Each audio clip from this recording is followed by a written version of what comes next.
What was The Art of the Heist? In its simplest terms, it was a spy movie come to life, based around the theft of the first Audi A3 in America. A spy movie that you didn't just watch on screen, but one that you could actually participate in. A story that went from the virtual world to the real world and back. This living movie started with a live theft at the Audi dealership on Park Avenue. If you had been walking by that night, you would have seen two goons smash the window and make off with the A3. You would have seen security guards run after a suspect, hand out wanted flyers, and put up police tape.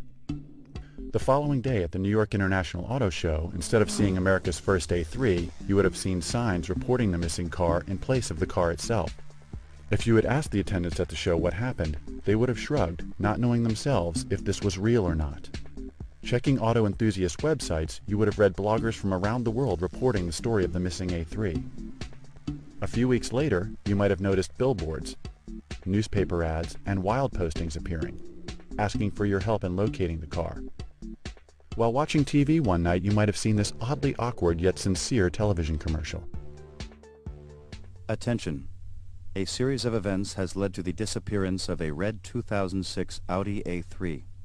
If you have any information regarding its location, please contact Audi of America immediately at audiusa.com/A3 or call 1-866-OK-RECOVER. This car is equipped with dual clutch DSG, open sky system, Audi Nav Plus, and 2 SD card slots. Thank you. Finally, deciding to investigate the missing A3 for yourself, you visit the website, audiusa.com/A3. You would have learned that Audi had mysteriously contracted a firm specializing in the recovery of high-end stolen art, LastResortRetrieval.com, a company run by sexy Nisha Roberts and geeky Ian Yarbrough. Their site contained thousands of pieces of information, all of it seemingly legit. Telephone calls, faxes, messages, receipts, photographs, everything. Further investigation would have confirmed the legitimacy of Last Resort Retrieval, as their services had been advertised in the classifieds of high-end magazines for months. To make things a little more interesting, Nisha Roberts even has an admirer who offers to help find the car, video game designer Virgil Tatum, who has his own realistic company and website called VirgilKingofCode.com. He was interested in designing a game based around Nisha's exploits, but that wasn't all. He wants to get the car back in hopes of striking a lucrative deal with Audi that would allow him to put their cars into his games.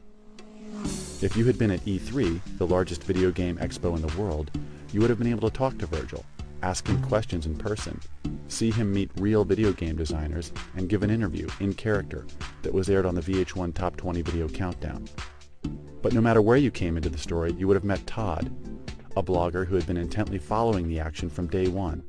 A character who acted as a modern-day Greek chorus, neatly and cleanly laying out the information so that you could catch up on what you had missed and continue to learn more. From his site, you might have stumbled onto the viral films hidden in emails, like Easter eggs, that would allow the casual observer to follow the story like a traditional movie.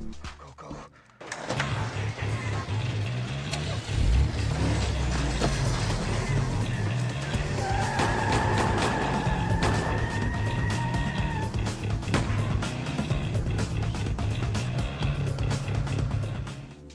You would have learned all about the live events that had been advertised in coded messages on Monster.com. Participants who solved these puzzles were rewarded with invitations to live events, where they got to meet the characters and help them on clandestine missions in an effort to solve the mystery of the stolen A3. And even after all of that, you would realize there was so much more, but it would have been up to you to decide how far down the rabbit hole you wanted to go. If you had checked back a few weeks later, you would have seen the mystery solved and found out exactly why the A3 was stolen. You would have participated in the largest and most experiential reality-blurring advertising campaign ever attempted. You would have experienced the art of the heist.